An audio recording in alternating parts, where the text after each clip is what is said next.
Hello, and today I am talking with Angel Richards from Help Others Transform. Hi, Angel.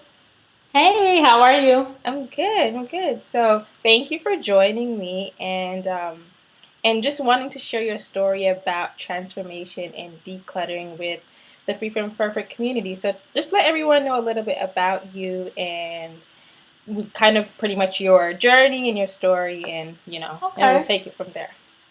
Awesome. Well, thank you so much for having me. And Mhm. I want to start off by saying I am far from perfect. I We just all love what are. you're doing because Yeah. it's like perfection is just not a word in my vocabulary. I'm Angel Richards, the creator of Helping Others Transform and the ringleader of the Clutter Free movement. And pretty much what I do is I help women declutter their lives so they can have more confidence and happiness, love, and success in all areas of their life. And so that kind of started from me going through a major struggle in my life. Being a single mom, dealing with abusive relationships, low self esteem, and financial issues, weight issues. And so I had all these different challenges, all this clutter going on in my own life. Mhm. And I had gotten to a point where I just really wanted to quit, give up on everything. But, being a mother of four, that wasn't really an option. And so I had to kind of get myself together and get my mind right. And I went through this journey of just kind of decluttering my life, just one area at a time, just getting rid of things and overcoming and breaking through. And so once I was able to get to a place where I felt like I could breathe again, my head was above the water, I instantly had this urge to want to share my journey and my message with other moms. And it started out with just single moms. And Mhm. then I just kind of expanded to women because I realized that we all go through many of the same struggles and challenges. And Same. so ever since 2010, I've been sharing that journey and on a mission to just really help every woman that I can come into contact with to live a clutter free life. And that doesn't mean there's no clutter, no chaos, no confusion, but it just means that when those things do surface, that you know how to handle it, you know how to break through it, and you know how to keep it moving. That's good. So that's kind of who I am and what I do. Where it started. Okay, so Yeah.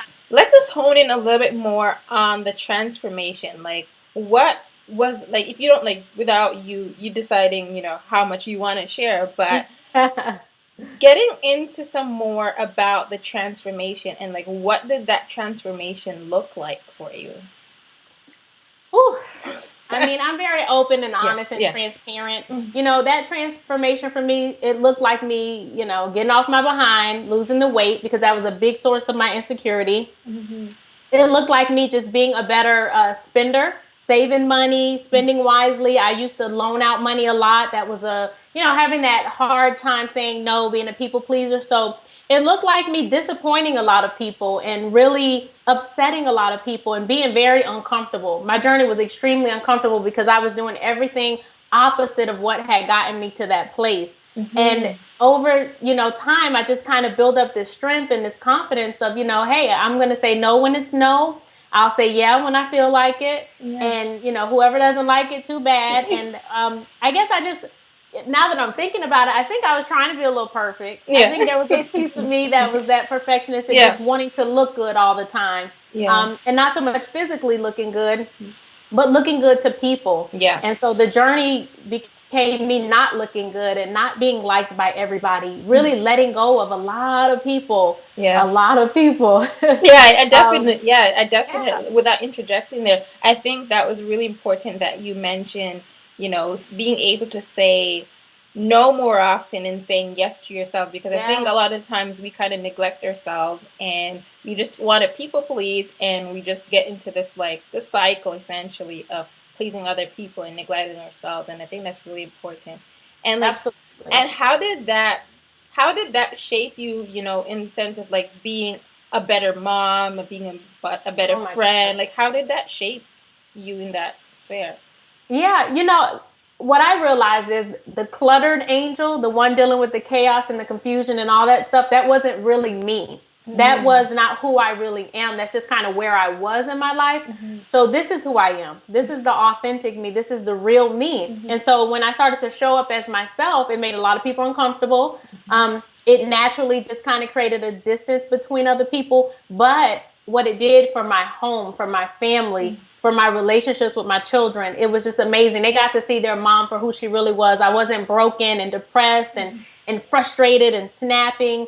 I was more loving and nurturing and caring and understanding and building just amazing relationships. Like just before this interview, I was talking to my son. We were going over some interview skills. He has an interview for a job tomorrow. He's 18. Aw. And I was talking to him, and it amazed me because I asked him, I said, they're going to ask you, what's your strength?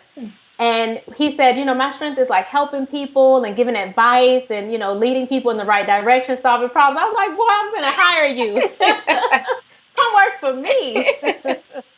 But what I realized is that's a seed that I planted a long time ago, because that's who I am. That's how I am. I'm always looking to help and serve and give back and solve problems. And so I see that they've been watching. Yes. And so that seed's been planted. So I know back when I was going through all my chaos and confusion, I mean, I didn't have a lot of time for them. I didn't have patience, not a lot of conversation, afraid to speak to me about different things. And so the bond and the relationship I have with my children, even my family members, I had a lot of resentment towards my mom and my dad because of things that had happened to me in the past. And so I had to forgive and let go of that. And now we have amazing relationships. I mean, we're like this. We talk all the time, see each other every day. I'm like, all right, I saw you yesterday. So it's amazing what happens when you start to transform your life and you start to declutter and let go of all the things that are keeping you back, but also keeping you from the blessings of just the people around you. Yeah, that's Awesome. really, yeah, that's really, really, really powerful. So like, you know, I know that like you said that your following is largely at the beginning was single mothers, and now it's just kind of, opened up more to women. And I've been stalking you, so to speak, on your website and like listening to your Thank you. audios and stuff like that. And yeah, and so what advice would you give a single mother that really wants to strike out on her own? She's miserable in her career, her relationships are broken. She has a broken relationship with herself. Like, what advice would Yeah. you give her? To seek clarity. Mm-hmm. So a few things. Number one is to seek clarity before she can, start to repair herself or the relationships that she, gets into with other men. The job, figuring out what she wants to do for a living and what are her gifts and her talents. She's got to get clarity on all those things. Who is she really at the core? Remember, I wasn't being my authentic self. I was being my situation. So, understanding who she really is and what she really, really wants out of life. When I talk to my clients, when I ask them that question, I say, when you answer the question, what do you really want? Don't answer from the place of where you are. Because right now you just want all this crap to be over with. You just want to get out of the situation you're in or the relationship, but that's not what you really, really want. And so really understanding who you are, what it is you really want. So seeking that clarity, really understanding why are you in this situation? Why do you have these habits and continue even though they're not helping? Why are you accepting certain things, tolerating certain things? So really getting clear, it's the ugly part of it all. But, at the end of the day, it's the first step. And then after seeking clarity, confidence is everything. I had zip for so many years, and it's no wonder I made poor choices. It's no wonder I was a two-time teen mom twice, as if I didn't learn the first time when I was 15 years old having a baby. I did it again at 19. Why? Because I had extremely low self-esteem, abusive relationships. All those things come from low self-esteem. So really understanding who she is going to increase her confidence. Believing in herself, knowing that she can be whatever she wants to be and do what she wants to do and really have the best and have God's best for her. Of course. It's all available to all of us. We just have to seek it. So increasing her confidence. And then the third thing is really having the courage to make the necessary changes, to be uncomfortable, to say what's on your mind, to, honor your feelings, to disappoint people, but to do what's best for you. So clarity, confidence, and courage. I mean, for me,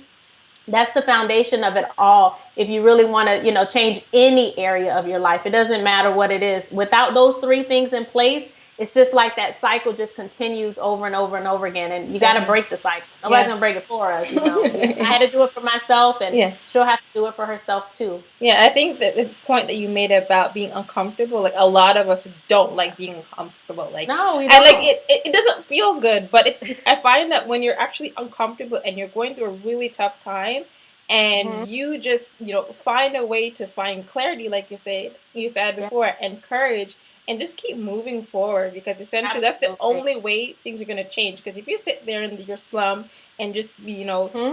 negative and be miserable and just torture yourself, you're not going to make any Absolutely. progress, right? Not at all. I Yeah. mean, it's this, we're like comfortably uncomfortable. Yeah. People get so comfortable being uncomfortable and it becomes your norm Yeah. until you see someone else doing something or having something that you want. And that's where jealous and envy come in. But it's no reason to be jealous or envious. God is not a respecter of persons. What he does for one, he'll do for you. I mean, it's just a matter of making that decision that you want it and that you deserve it. Definitely. And I wanted to take a step back. So, what was your career path like? What was your career before being this awesome, like, motivational powerhouse? Thank you. Oh. It's funny because I didn't even like women, to be honest. Like I had went through so much as a young girl and being molested and being raped. I had a major hate for men, but because I didn't feel like I was protected and I didn't feel like people showed up in my life to help me heal and go through it, I had this resentment towards women. So I laugh when I do this today and the passion that I have for women because I used to not trust women. I didn't care. I didn't, I was just no compassion. And so that's kind of, one of the things that's ironic about what I do. But backing up, actually, I was in high school preparing to be a nurse. My father wanted me to be a doctor. I didn't want to go to school all those years. And so I was trying to meet him halfway. I was like, well, I'll be a nurse. And Yeah. so in high school, I took nursing classes. I was in a program and got great grades. So I love learning. What I realized is I love learning. And I went to college first year, all these nursing classes and stuff, flunked out of anatomy twice. And I was like, okay, wait a minute. If I can't get this body down, this might not be my thing. But I loved my high school teacher that taught the nursing program. And then when I got into college, my professor, I fell in love with one of my professors, and she used to be a teacher. And so I kind of talked to her a lot, and I realized that I love teaching. And so again, disappointing everybody. I wasn't going to be the doctor or the nurse anymore. Dr. Richards is what, my dad used to call me, just, trying to plant that seed. And I went into the education program and went all the way through, got my master's degree, and I've been teaching for over 10 years, 11, 12 years now, and I absolutely love it. Okay. It's who I am. I'm a teacher. Yeah. So it just fit right into my business where I do a lot of one-on-one coaching with clients, but I also teach a lot of master classes. And because it's just tying in my gifts and my talents and what I love, and I'm passionate about teaching. So I was going to be a nurse, but here I am as an educator and as a coach and a mentor. Yeah, I think too sometimes like God has a way of kind of channeling you through different, different paths for you to, grab these talents and bring them along with you to like Exactly. where where you are now and where you're actually really thriving. Because like even my story, like I went to university and I have a degree in political science because I wanted to get in politics and that kind of stuff. And then I started dabbling in it for a little bit, and I realized it wasn't really my cup of tea. So I was like, okay, I'm going to shift. I went into corporate. That didn't really work too much for me. I wasn't. I'm just not the person who's just wants to be regimented in that way.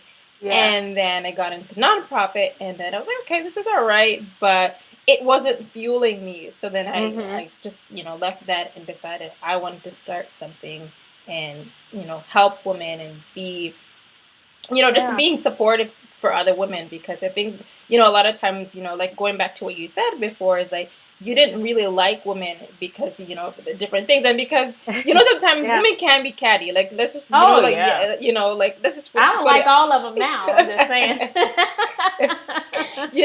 But I think it's really important that we as women support each other and be and build each other up, and I think that's really, really important. But absolutely, I agree. It's really important, and I believe that that's when you've reached a level of maturity and confidence, is when you can support other women, when you can really give a genuine compliment, when you can take a genuine compliment from another beautiful woman that's successful and doing great things. So it's definitely important. Yeah, definitely. And another question, I guess, to like wrap this up too, is like, what would you say is like the right time to like declutter? Right now, when they hang up, or when we hang up this call, when they press, stop and they are done listening to this interview, that is the time. There's never going to be a perfect time. let me tell you, life will happen. And matter of fact, the way the enemy works is as soon as you make a decision that you're getting ready to do something to make your life better, that is where the challenges and the obstacles are going to surface. So right now is the time. Um, I'm not a big believer in waiting for Mondays No. or waiting till the first of the month.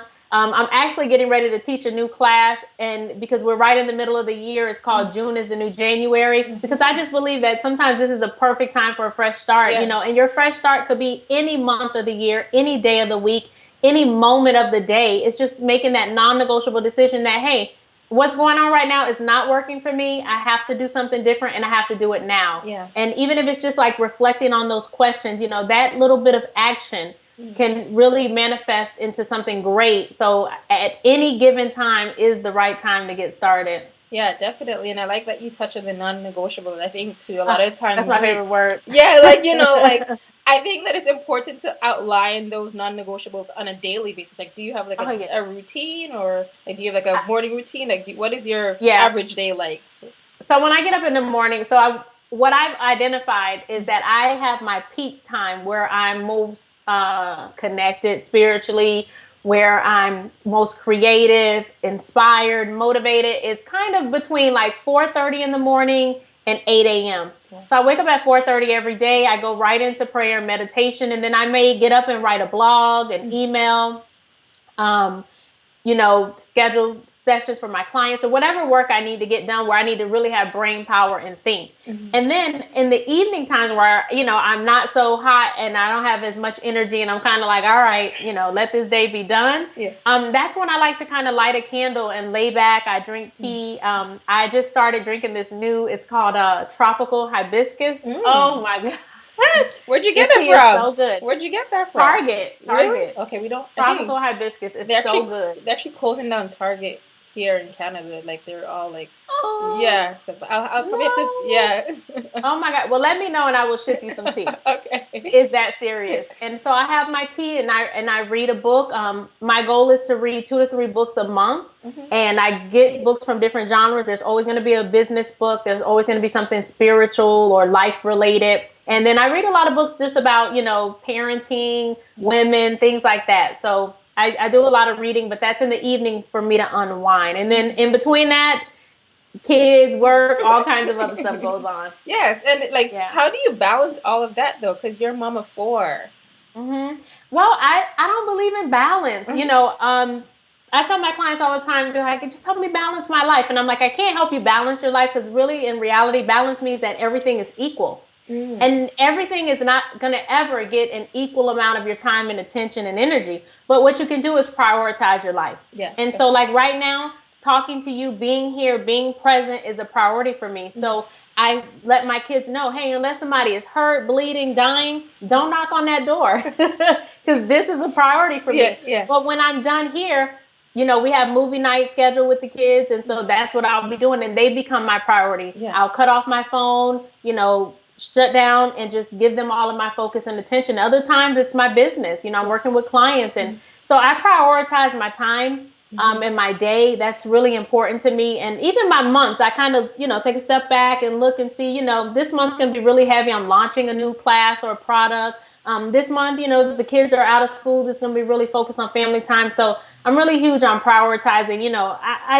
I never got good at balancing, but I've gotten really good at prioritizing and getting things done. So I can help you with prioritizing, but balancing, Google it. I like that too, because, a lot of women come to me and they're like, Krista, like I have all this stuff going on. Like, I'm like, you just got to figure out what works for you and kind of creating. And I think it's important to create a flexible schedule around your life as well. I think when you have such like rigid lines in your schedule, that's when you get overwhelmed and frustrated because like you don't get everything done all in like one time frame, right? No. So and you start to beat yourself up, and that really kind of ties into the perfectionism. You're trying to be perfect and do everything and get it all done, and I mean, I'm just not trying to stress myself out like that. It's not worth it. It's definitely, it's not worth it.